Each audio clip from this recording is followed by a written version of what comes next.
Today to our webinar on inventory and point of sale.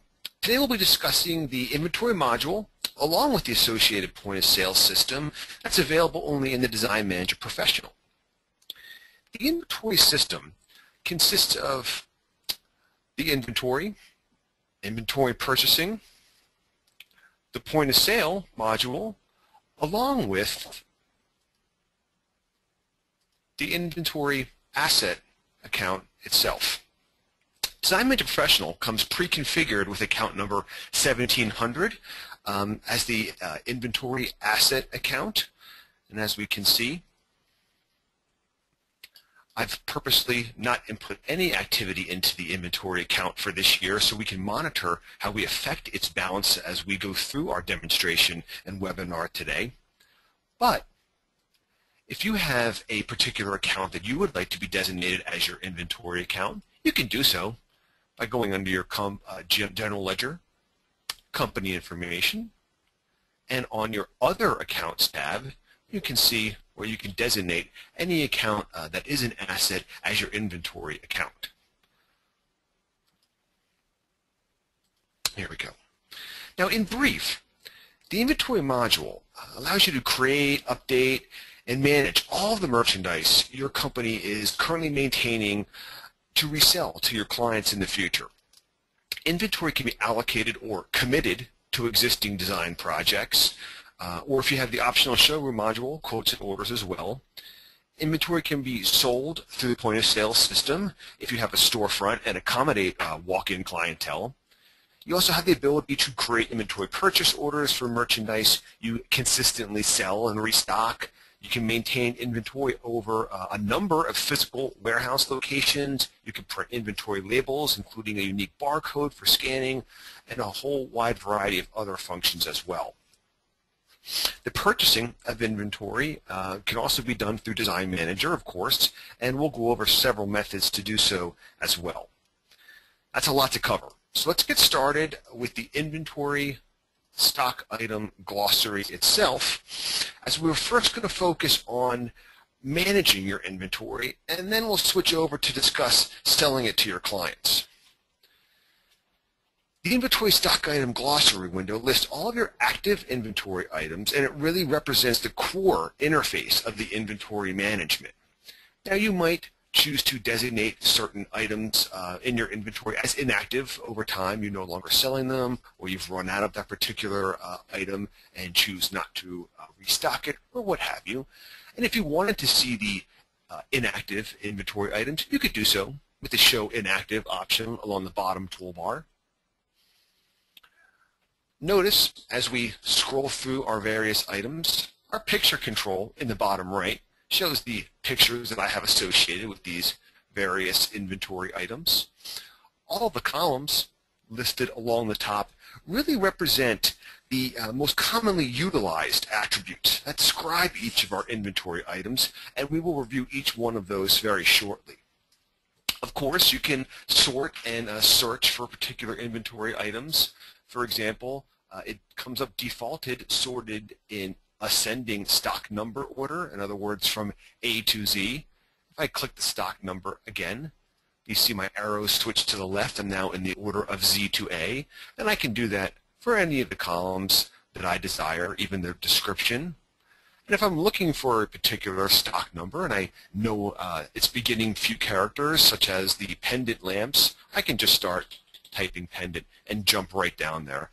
This works very similarly to most of the grids in Design Manager. So that's our inventory stock item glossary window itself. Now let's take a look at an existing inventory item and see where all this information on these columns derive, and we can review a lot of other attributes as well. Let's focus on our small lantern here. I can hit the Edit button, or I can double click as well. And doing so brings up our inventory stock item window for our lantern. The stock number in edit mode, as we are in, is disabled. Once you have created that stock number, it's going to be set for that item, and we'll discuss stock numbers in far greater detail when we add our own item very shortly. The description can be as verbose, elegant as you desire. You can, of course, use all of your standard formatting features along the right-hand side. Generally, the inventory that I'm working with as an example today has nice, concise, yet descriptive descriptions. One note that I do like to point out, this description, when you allocate or commit the particular inventory stock item to an existing project, that's the description that will be displayed in the client description field on the item window. Likewise, it'll also be the description that is displayed on our point of sale invoices. So I would tailor those descriptions with the thought that the client will be reading them in mind. So make sure that every information there is applicable and appropriate for the client and not just for internal employees. The style and size, and actually the color and finish, can be used as such, and the inventory I'm working with tends to do so. For example, our style and size looks like small, medium, where we have some dimensions in most of my inventory items. Along with the color finish, we tend to put the color in there, but that's just the way my company wants to run it. You can really use those fields in any manner that you want to further categorize or classify your inventory stock item, and in my experience, I've seen very creative ways to do so. The storage location is optional, and what that represents is if your physical warehouse is quite large, you may want to have information to quickly find a given stock item within that large cavernous warehouse. And it could be something along the lines of row 1, bin 3, or row 2, aisle 4, bin 1. Something that describes to the inventory personnel and staff members where to find a particular item in a large physical warehouse. You have our unit of measure, and of course we have all the pre-configured ones that come available in Design Manager. If you don't find the unit of measure that you'd like, you can of course type one in. We have our sales category, and just like the item sales categories you're familiar with, the sales categories represent a classification of the good or service. For our Moroccan lanterns, lighting seems appropriate, and further, that lighting sales category comes with the set of revenue or sales accounts and cost of goods sold accounts that we're going to eventually affect upon invoicing the client, in the case of the revenue accounts.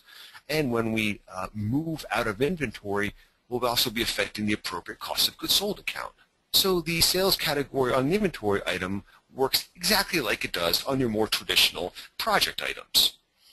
We have our estimated unit cost, markup percentage, unit sell price, and I can change these at any time. If I want to increase my unit sell price, the markup will correspondingly be affected, and if I want to reduce that back down, I can. The POS discount represents an optional discount percentage that I'm going to offer my walk-in clientele upon these items. So if I have someone stop into my storefront, I often offer 10% off rather than selling it full price to my design clients. The vendor is optional. It's generally used predominantly if I am working on a stock item that I consistently sell to clients, and I often need to repurchase and restock those. So the vendor in this case will be used on my inventory purchase orders. Likewise, the manufacturer's catalog number, entirely optional as well. Notice the barcode. That's also what we call a disabled field. I can't click in there or change that. Design Manager automatically crafts a unique barcode number so that we can create inventory labels if desired. And here they are. And this will print out on your traditional Avery 5160 label sheets. So I could scan items as they're being sold through point of sale, etc. So Design Manager automatically creates that barcode number, which you can see displayed beneath the actual barcode itself right there. So that's the barcode.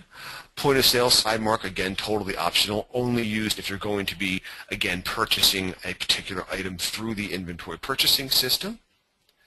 The reorder point for those items when I reach a certain quantity of the inventory items left in my facility, I then want to be able to quickly purchase them again. So that's my reorder point. When I drop down to 20 of my lamps, it's time to order more. When I do hit 20 or lower, I tend to use a reorder quantity of 8. That's going to be my default amount to replenish my stock. The notes can be anything you want to describe the history upon our inventory item. Those are for your eyes only and the employees, and will not be seen by the client. So any information that you put in there, sensitive or not, is only for your employees at the company.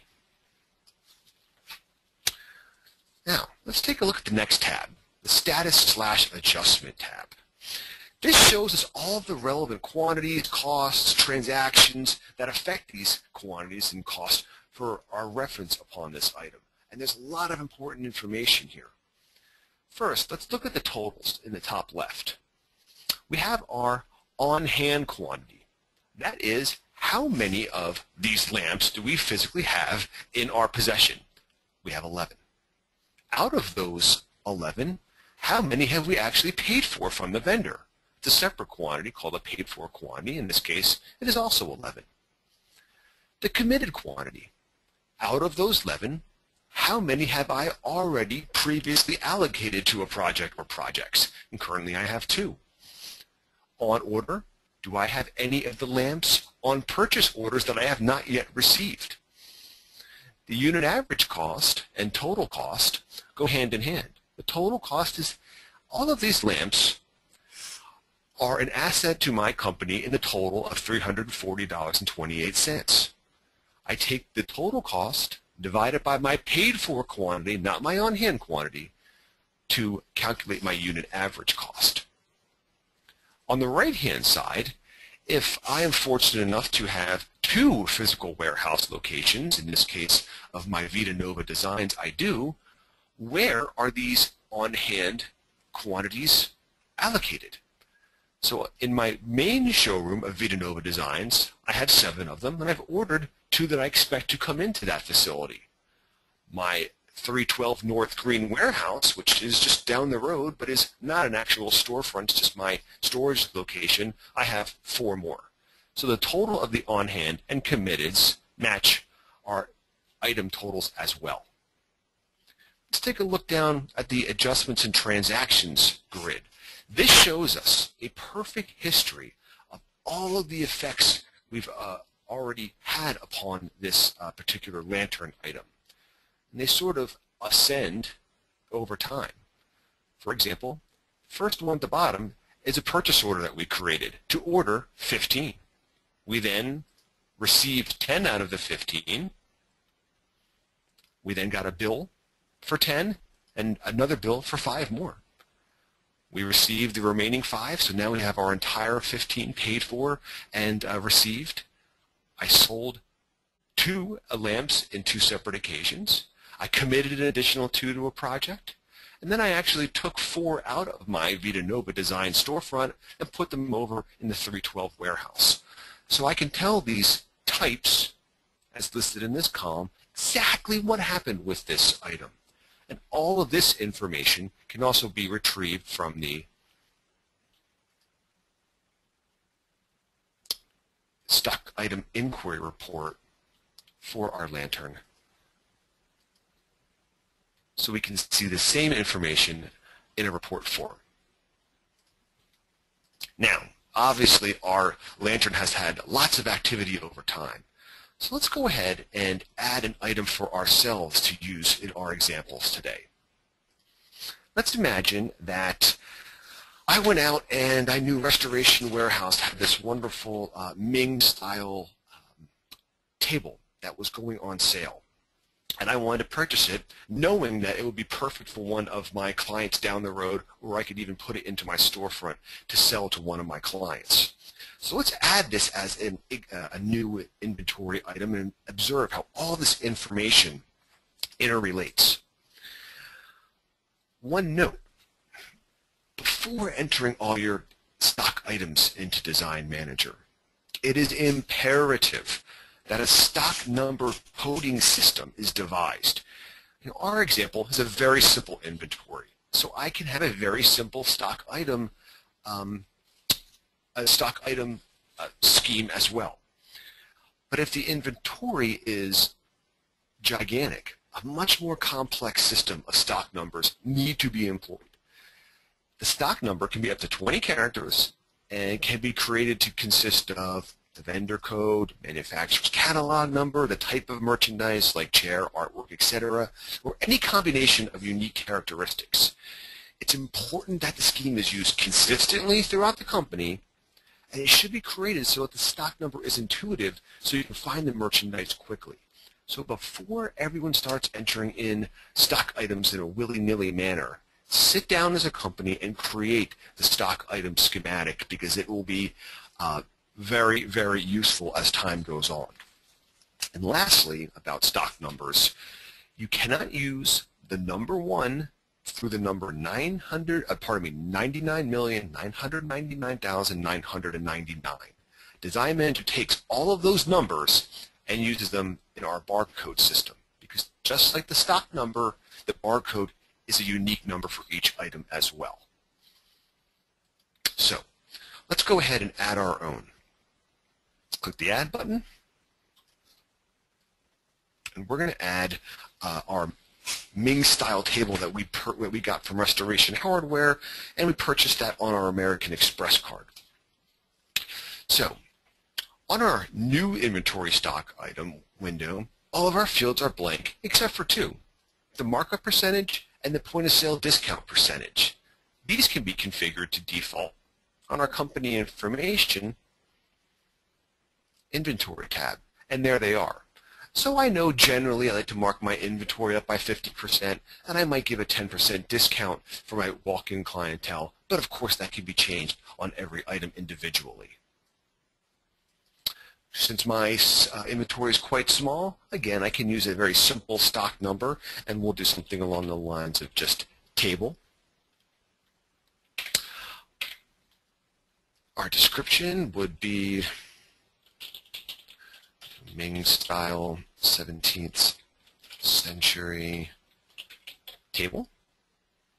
It was 24 inches by 24 inches and plain sanded wood.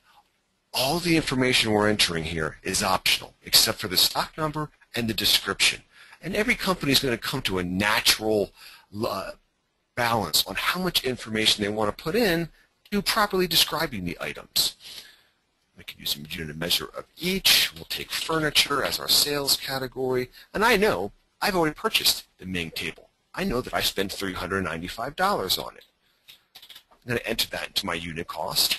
And I'm going to calculate a unit sale price of $592.50, but let's make that an even $595. Point of sale discount is just fine.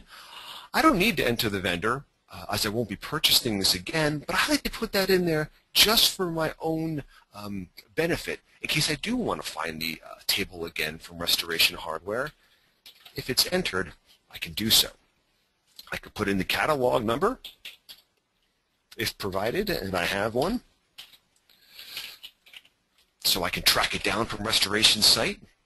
PO side mark is unnecessary in this case because I'm not going to be making a purchase order for it, along with the reorder point and reorder quantity. As this is a special order item, I only need to enter it one time. I can hop over to the Picture tab and go ahead and put an image of my Ming table in there. And I can do so in a few ways. If I have a scanner attached to my computer, I could pop a copy of it onto the scanner and use the scan function to import that into the picture control. If I have a picture of it loaded on my computer or network, I could grab it with the load function. But in my case, I'm just going to go out to their site, and here's the table I purchased.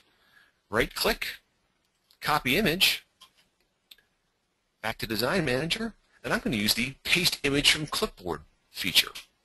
And there it is. Just like that, I've associated this lovely image of our Ming style table.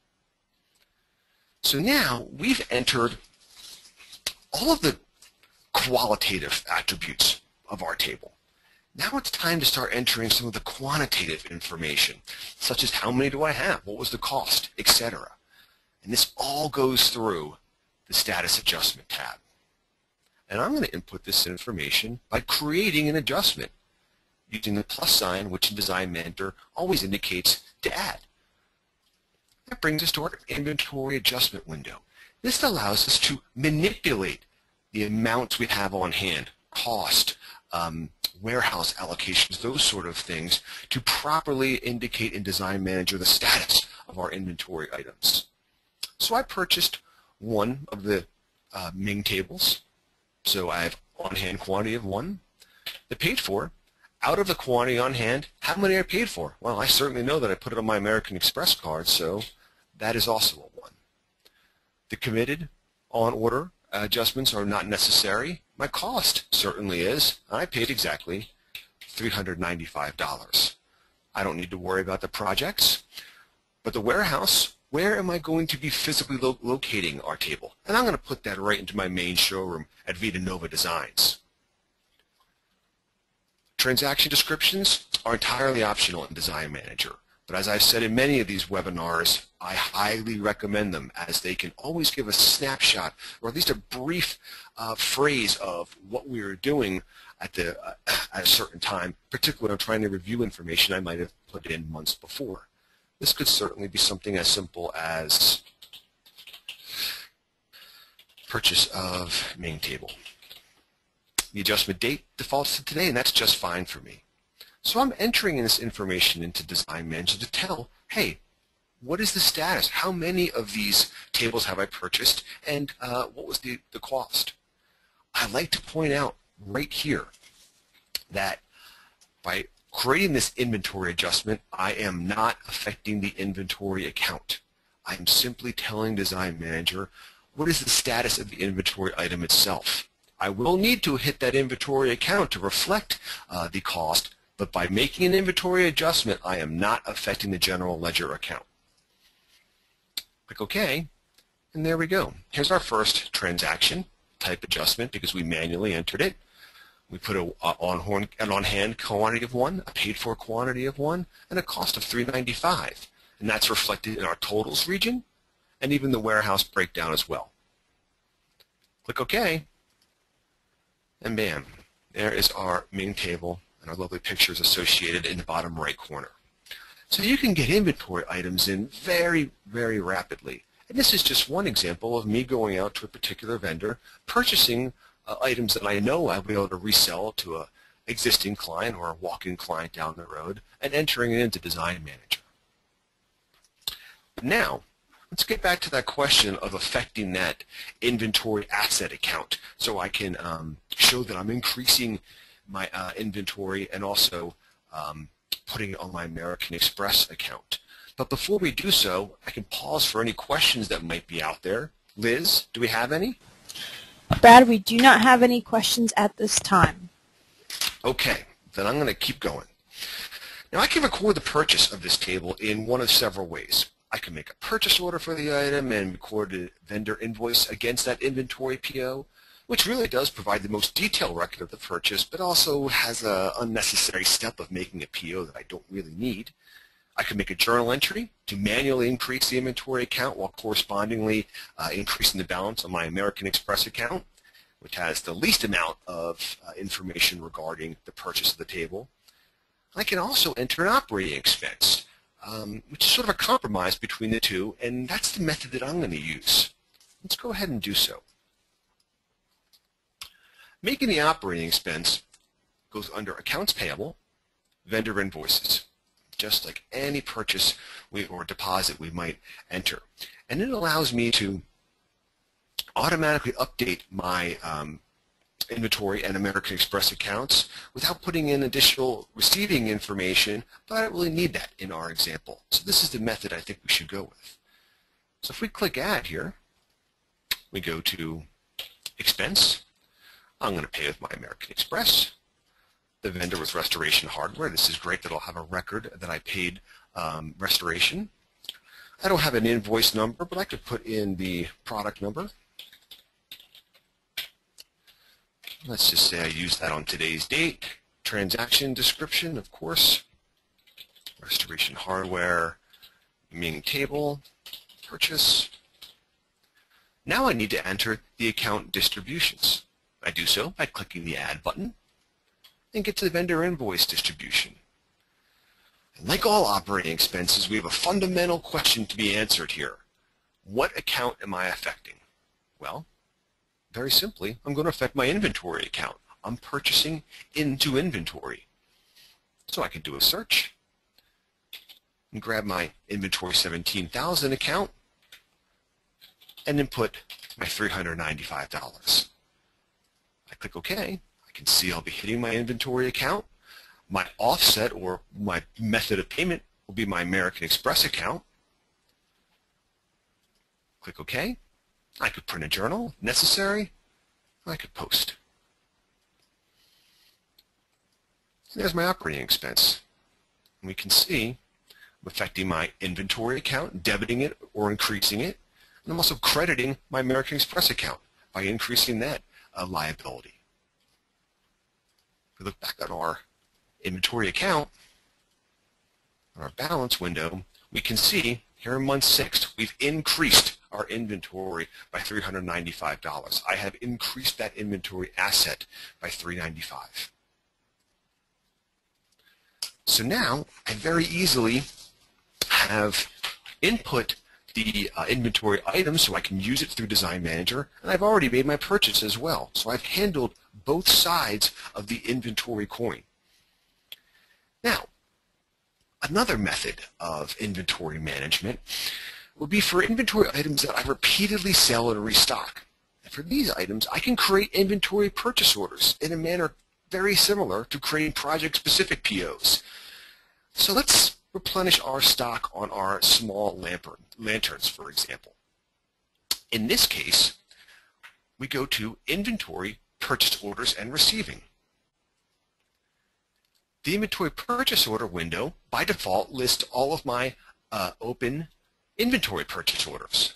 I could see all of them by unselecting the Open Purchase Orders Only option, and I could see the ones that had been closed previously.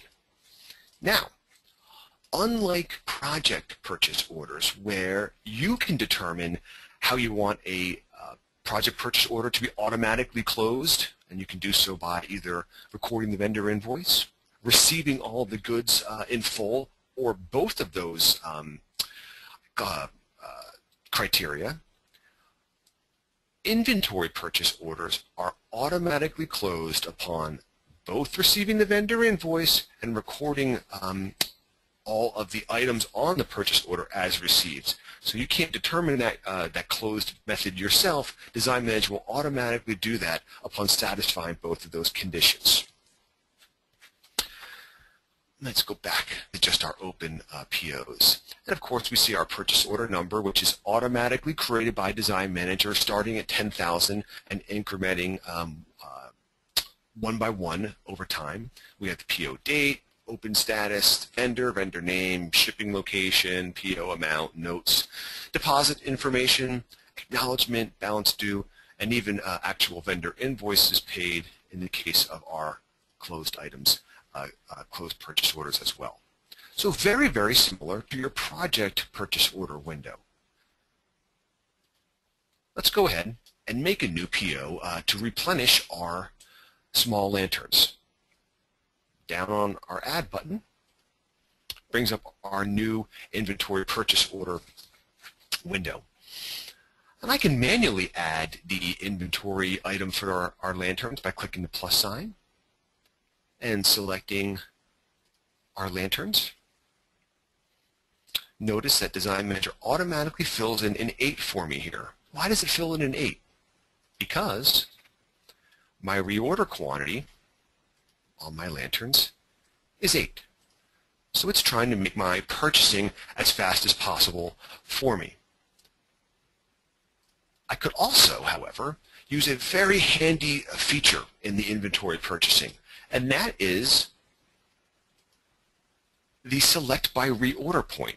So if I am in charge of the ordering or maintaining of the stock in the company, I might want to, on a weekly basis or bi-weekly basis, create purchase orders for all the goods that have dropped beneath my reorder point.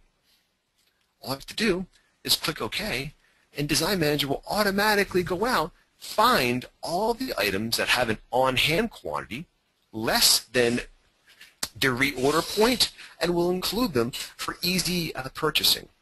And the only one that satisfies, again, is our lantern. But let's say I generally reorder 8. I want to get my par back up to 20, and I currently have 11. So rather than ordering 8, I'm going to make an edit and change the quantity to 9. So the reorder point functionality in Design Manager inventory purchasing can rapidly make your POs for you, and it also really allows you to keep all of your pars or all of your baseline stock levels easily maintained in a timely basis. From here, click OK, and the generated inventory purchase order looks again very, very similar to our project purchase order. Click OK here, and we have our print preview of our inventory purchase order. Once again, very similar in format to our project purchase order. Note, however, that, of course, the PO number is that numeric, and there's never going to be any characters in front of it like you would have in the project purchase order scheme. Here's going to be my vendor, and I'm going to be shipping it directly over to my main warehouse, my main showroom. I'm going to order 9. I have our Moroccan lanterns. I have my unit and extended costs, catalog number. I even have a side mark saying to the delivery team, hey, listen, put these on the rear shipping dock when they come in so I can handle the expediting myself. I have my totals, and I even have an authorized signature and approval line. Just like all of our documents in Design Manager, we can print, we can email or export. We close the print preview window, accept. And now we have our brand new inventory purchase order for our 9 Moroccan lamps. Let's take a look what happens from here. On our inventory window, we now have our Moroccan lamps with an on-order quantity of 9. Take a look deeper. On our status tab, we see the on-order as well. And I even have a brand new transaction here, purchase order transaction, also reflecting that on order. So all that information is completely unified and integrated throughout the inventory system. So at some point, we're going to get those we're going to get those lamps delivered from the vendor. And in the inventory processing, entering receiving information is critical in maintaining proper inventory accounting, as this action is immediately reflected upon the status of the inventory item and automatically is shown throughout the system as increasing your on-hand quantities, your paid-for quantities, etc. So while receiving in project-related purchase orders can be really decided upon the company as a whole, if you want to maintain your inventory accurately, you must receive when you're doing purchase orders through the inventory system. To do so, just like your project purchase orders, select the inventory PO on the purchase orders window and click the receiving status button. And from here, I could receive an acknowledgement from the vendor and input an acknowledgement date, an acknowledgement number. But more importantly, I want to indicate that we have indeed received all 9 of our Moroccan small lanterns. So we can click the pencil or the edit button and input that information. Let's say these guys came in today, which is just fine. And notice Design Manager's coming up with the back order quantity already reflecting that I haven't received them in full. But when I change my received quantities, let's say we had 4, the back order quantity reflects that as well. So Design Manager will help you out in maintaining your receive and back order quantities automatically. But let's imagine that we got all of them in and our back order goes right down to 0. Put a status in, received in full, and I reflect that right on my purchase order status window. There's our received date and quantity, and click OK. And now I have told Design Manager that I've actually physically taken possession of our small lanterns. Let's take a look what that does. Back on our inventory window, we can see our small lantern, our on-hand, our on-order quantity has dropped back down to 0. Correspondingly, our on-hand has increased by 9 back up to 20. So by entering in that receiving information, you're immediately affecting all of the pertinent quantities on the inventory item. A little bit deeper, and we can even see on our status adjustment window, there's our on-hand back up to 20, and it's even appropriately broken out, the additional 9 going to the Vita Nova showroom. My on-order is back to 0, and here's a receiving transaction for us, indicating that my on-hand has increased and my on-order has correspondingly decreased. So again, all of that information is immediately updated throughout the system, and it really is critical to properly maintaining your inventory records. So either before, during, or after those lanterns have actually been received at the showroom, I'm going to be required to pay for them. So let's record another type of payable, a vendor invoice on the inventory purchase order to indicate that we have indeed and paid for them on our handy American Express. All bills in Design Manager, like I said, right through accounts payable, vendor invoices, go down to add, and we're not going to do a operating expense in this case. Rather, we're going to do an invoice not on a project PO, but on an inventory PO. When we select, the window automatically updates for us, and we can input our purchase order. And there we go. We're going to pay with our American Express, the invoice number, enter that. Invoice date today is just fine. Payment in full on lanterns. And now, notice on the purchase order stock items grid, we see the stock number, the description, the manufacturer's catalog number. We even show the ordered quantity, and we see the total quantity received as well. If we go onto our invoice distribution window, if there was any increases or decreases in the merchandise cost, I could reflect that right here. I could input the freight, and let's say there was an additional $15. Notice, if my accounts payable person also handles the vast majority of the inventory receiving, I could have recorded the paid for and back ordered quantities right here. So I might not, rather than inputting my receiving information onto the purchase order receiving window, I can do it through accounts payable as well.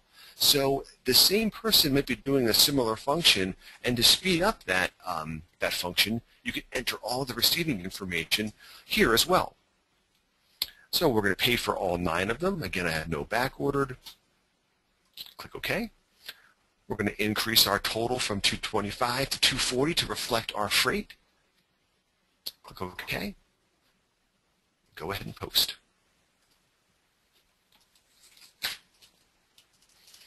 Now, posting of the vendor invoice on that purchase order, that actually does affect our inventory account. All of those adjustments, all the receiving of the inventory never touches the account. Posting of that 240, however, does indeed increase our inventory account by $240. So the posting of that invoice knows automatically when you're doing a vendor invoice on an inventory PO to increase your inventory account correspondingly. And it also will now show us on our lanterns that we have it on hand of 20, and we've also paid for all 20 as well. In our adjustment transactions grid, we see our vendor invoice transaction increasing our paid for and our cost quantity. Notice that the cost is including our freight as well.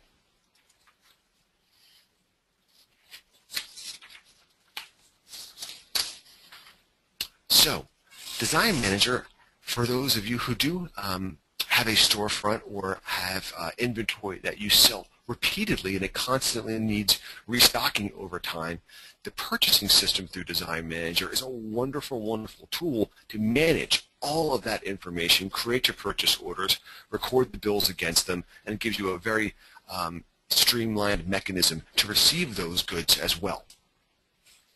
So, with that, we've gone through a tremendous amount of information on how to input and manage the inventory. Let's start focusing on selling it to the clients. But before we do so, Liz, are there any questions out there? Brad, we have no questions at this time. Okay, all right, fantastic. So, the first way that we can sell our inventory to our clients is to allocate or to commit a stock item to an existing design project and ultimately invoice the client for the merchandise. To begin that process, let's go back to our familiar specifications window.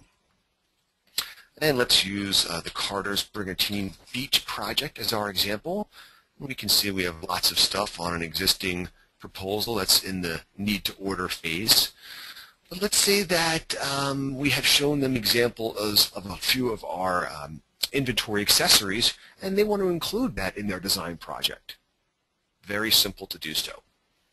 The first way is to use the Add Inventory or the Plus Inventory button, which brings us to the Add Item from Inventory window, and we can select the desired item. And let's say that we're going to sell them some of these glass jar pendant lights. Highlight and click Choose. How many do we want to sell? Well, we'll just send them one for the outside, and we'll put those into the outdoor living area. And now there's a pricing calculation option. I know that my pendants, pendant jar lamps have a 15% markup. That's fine. But I tend to mark up my goods and services to the Carters at a 30% markup. So I have the choice of whether or not to use the inventory sell price or that 15% markup, or I could use the project's, the Carter's 30% markup calculation. So you have control over how you want to price the particular inventory item to the project. Let's go ahead with the inventory price in this case. Click OK. And bingo, here we have our glass jar lamps. Notice that the first vendor is not one of our traditional purchasing vendors, but it indicates inventory. So right on my specifications window, I can see which items I have indeed committed from inventory. If we look over at our inventory stock item window, our pendant now shows one as committed. So out of the 3 on hand, one of them is already allocated to the Carter's Brigantine Beach Home. So I have 2 more that I can commit or sell to other clients. And that also is reflected right in our totals. I have the committed quantity along the top total. I indicate that I've committed that one out of the Vita Nova showroom, and there's even a committed transaction as well that even shows the exact project and item to which I have committed. So once again, all of that information from the specifications in the inventory is 100% integrated. That's one way of doing it. That's the more traditional way. There's another, even more interesting method to commit your inventory. Let's say, along with that wonderful jar lamp, that we want to have some of our lanterns sold to the Carters for their outdoor living room as well, outdoor living area as well. But I don't want to break it down into the medium lanterns and the small lanterns. I just want to sell them lanterns. I can do so. In that case, I'm going to add in the traditional manner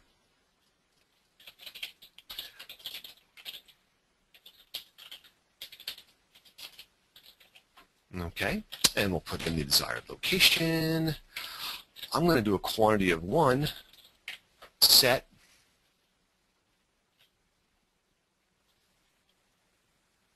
and let's use accessories.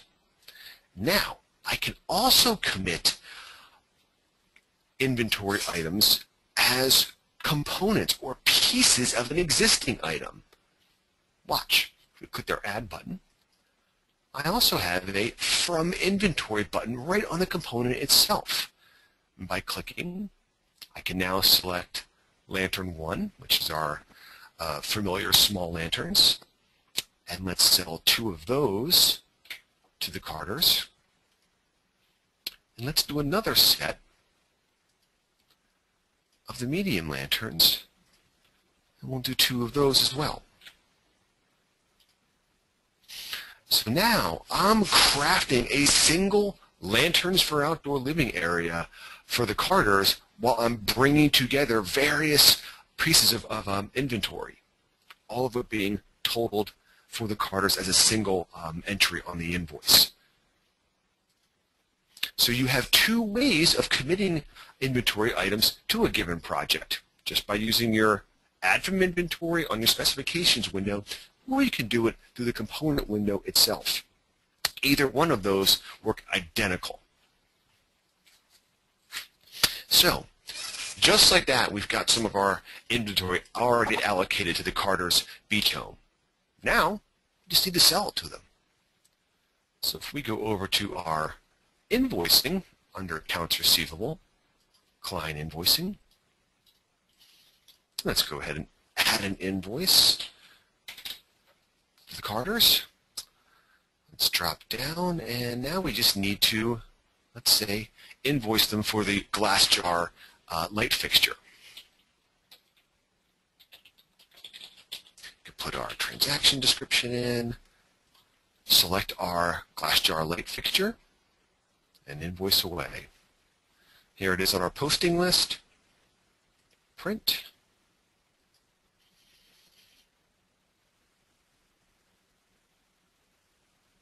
And there it is. Notice we already automatically imported our picture of the jar pendant lamp into the item. We have our description, which again came right from the inventory item, our location, all of our information, print, email or export, closed, and accept.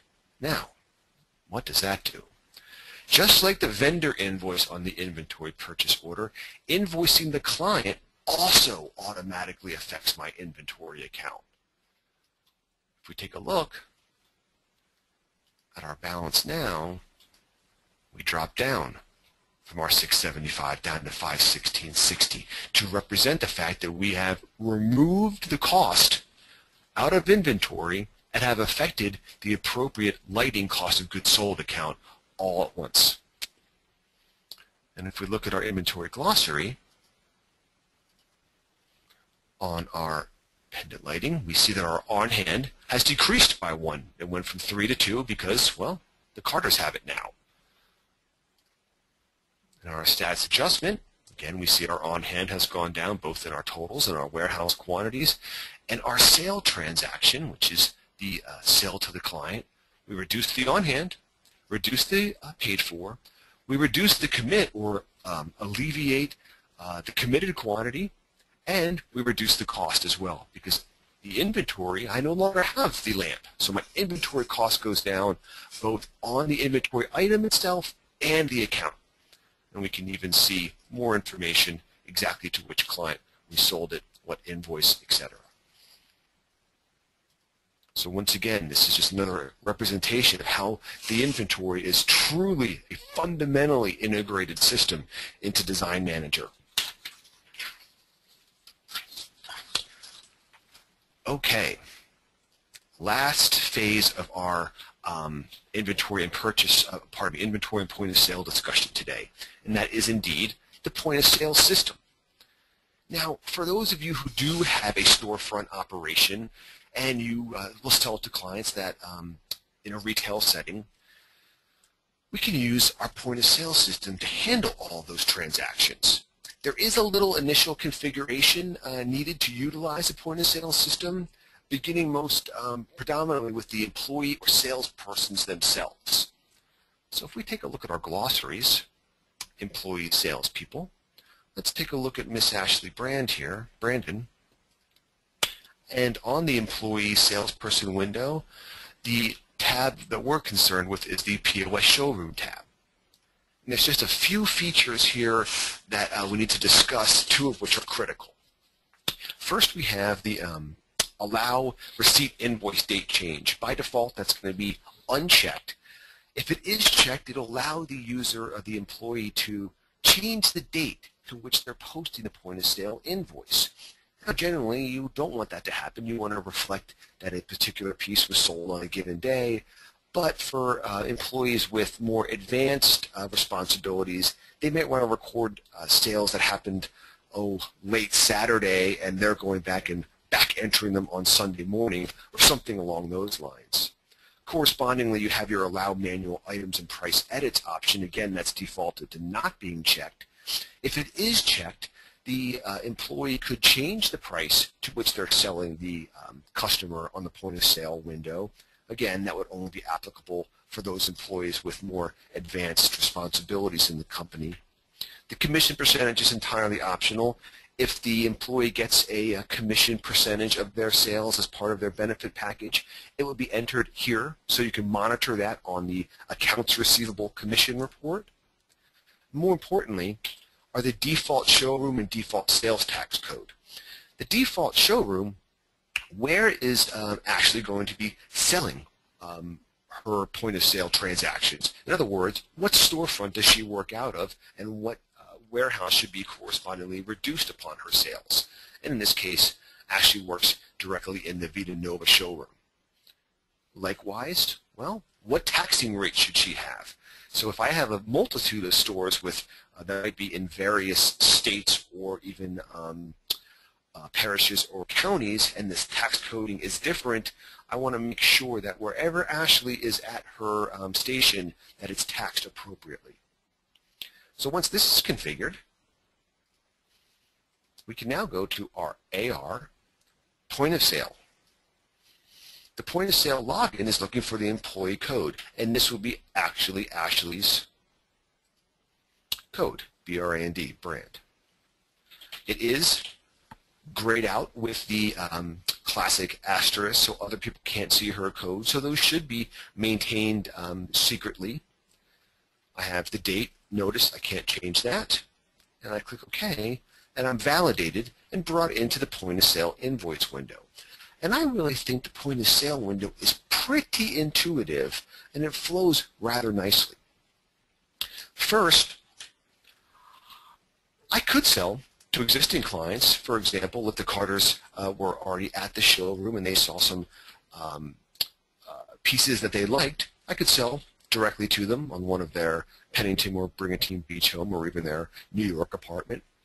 But more traditionally, I'm going to have walk-in or street front clientele.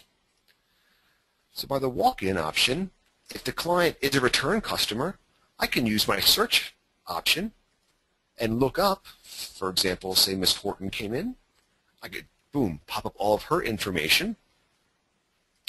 If it's a new customer, I need to at least enter the name,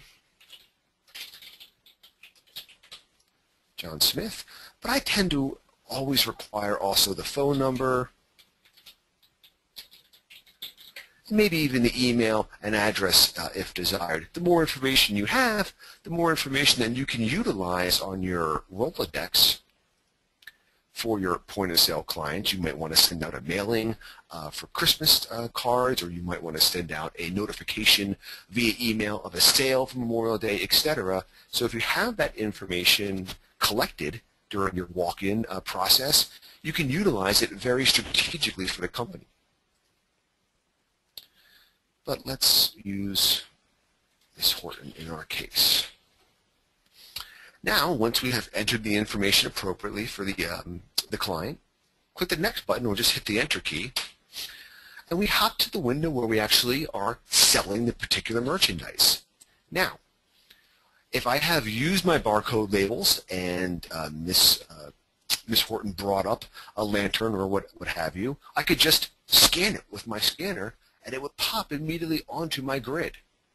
Each one that I scan of the quantities would increase it if there's multitude of the lanterns or what have you, and any new items would be increased as well. I could select it right off my grid. Let's say she got one of our lanterns, and I have it listed. Or, if in the case of I do have multitude or several quantities of the same item being sold, I can enter it manually and then put the appropriate quantity. Notice my unit price, extended price, discount, sell price are all disabled. And again, I don't have the option of manually editing the prices selected for Miss Brandon, so she cannot change the prices on a given client. For those employees that are entrusted to do so, you could allow them to change the discount, etc. Click OK, and now you simply need to add as many items as the client is purchasing at the time. Again, it's quite handy if you do have a scanning device, a barcode scanner, and you can just take it, scan each of the quantities, and all of them will be listed automatically for you. And the total price, discount if applicable, are all summated at the bottom of the grid. And once you're done, we click Next. But there is another feature here that's often overlooked, and that's the point of sale history. Say Ms. Horton is inquiring about some other pieces she might have purchased a year ago. By using the little binoculars here, I could bring up the point of sale history, and I can see everything that she has purchased in the past. Again, that's why it's very critical to get as much information on the customer tab so you can keep Ms. Horton as a unique identity or a unique entity in the system and associate all those sales with her. If we click Next, all we have to do now is enter in our payment information. And she could pay via check, she could do cash, or she could do any of the credit card options if I take credit cards. Also, if you have subscribed to Design Manager's partnership with Merchant Warehouse, one of the largest credit card processors in the country, you would not only be able to select Visa, MasterCard, Amex, etc., but while posting the point of sale invoice, Design Manager is going to go out to Merchant Warehouse's secure gateway, process that transaction, and get those funds delivered into your banking institution as soon as possible. So rather than having to break that cycle into two different phases, put it in Design Manager, go to the credit card machine, sign up with Merchant Warehouse, it's all going to happen automatically for you. For the walk-in customers, such as Ms. Horton, they must pay in full. If we did have a project-related point of sale, like the Carters were in picking up some lamps, I could invoice them as they are already existing design project. But let's say Ms. Horton pays via cash, and she gives us an even $100. Design Manager shows the change. Transaction description, again, entirely optional. Lamps. There we go. I could have any remarks I want to print on my point of sale invoice, and all we have to do now is print and post.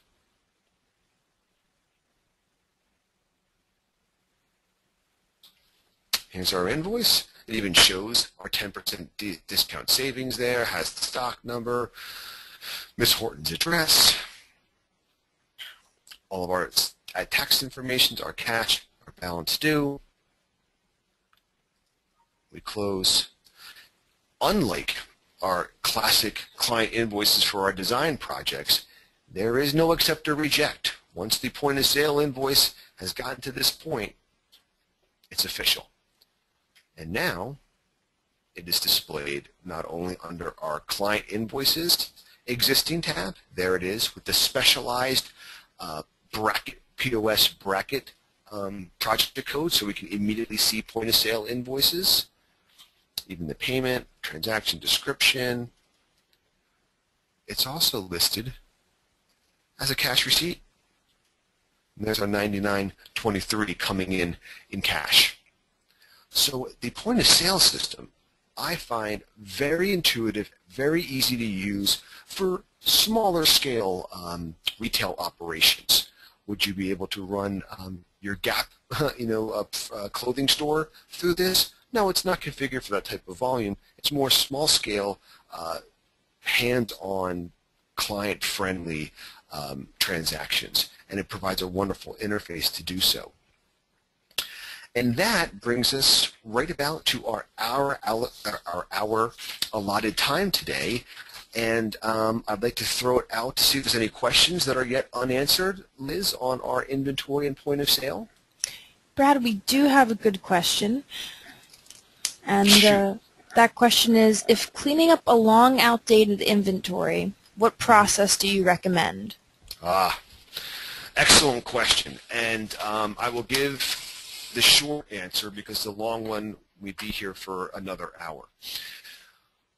First, and this is the answer that most people do not want to hear, is you need to figure out exactly what you have physically. Forget Design Manager.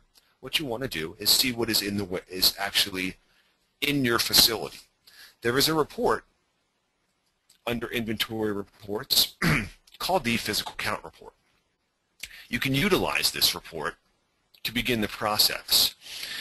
This is going to have an indication of all of the stock items entered into Design Manager with what Design Manager is the on hand, and notice this blank column for actual quantity.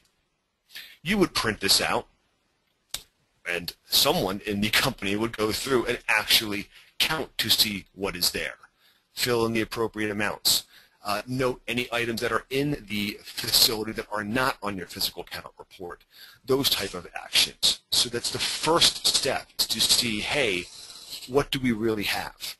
Once that is done, you want to then begin correcting those issues. For example, if we actually only have 2 of our small Moroccan lamps at the green warehouse and I'm showing 4, I want to make adjustments under inventory, stock items, back on our adjustments tab, to reflect those changes. Get all that information in there. At that point, and it could be, depending on the size of the inventory list, could be a very time-consuming process.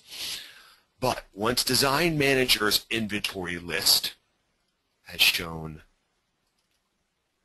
on the inventory list by warehouse report, matches what is physically in the given inventory, that's 90% of the battle. Then we want to go and review what the account says is the inventory balance. In our case, it is 2042.25. Notice I keep very good track of my inventory, so my account matches my inventory sheet perfectly. You'll want to make those two match. Now you know that your inventory list is correct, so a journal entry would be used to either raise or lower the balance on the inventory account. The question there is, what would be the offset account, and when would it be recorded as of? That's a question for your accounting professional, but generally, you might want to do it as of the beginning of this fiscal year or at the end of last fiscal year if you have not yet paid your federal and state income taxes. And the offset is generally a cost of goods sold account. But again, I'm not an accounting professional, but that's how it usually works in these sort of circumstances. So to recap that, first, use the physical count report and actually find out what you have. Then make your adjustments in Design Manager to match those numbers. Lastly, make a journal entry to affect the inventory account so it reflects, its current balance reflects the balance on your inventory list by warehouse report. And that's really the process. It could be much longer in practice, however. Does that answer to the attendee's satisfaction, Liz? Yeah, Brad, that was perfect. Thank you. And again, if the attendee needs follow-up on that question or during the process thereof, feel free to contact the tech team at support@designmanager.com, or you can also go directly to our knowledge help center at knowledge.designmanager.com, and you can use the Contact Us feature, whereby you can enter in all of your company information, your problem description, and you can even upload documents or screenshots as well, which is a relatively new feature to our Design Manager technical support area and is a really wonderful tool. Any other questions, Liz? That's a good one, by the way. That's it, Brad. All right. Well, again, we discussed pretty much the entire inventory system in a fair amount of detail within our allotted hour. We focused on entering, managing, purchasing, selling the inventory, and I tried to really review how each of those various functions affected the inventory system and the inventory account. I hope that was a useful overview of the inventory and point-of-sale modules, and I thank everyone for attending today, and I'm going to turn it back over to Liz to conclude. Thank you, Brad, and thanks again to everyone who attended today. We are going to end things here, but we invite you to email support@designmanager.com with any other questions you have about the software. We hope that you enjoyed today's webinar, and if you would like to attend our next webinar, Shortcuts in Design Manager, please visit designmanager.com to register. Or if you would like to see a recorded version of this webinar, or you missed one of our previous webinars, please visit our YouTube channel, Design Manager Training. Thank you again for attending. We hope you have a great afternoon.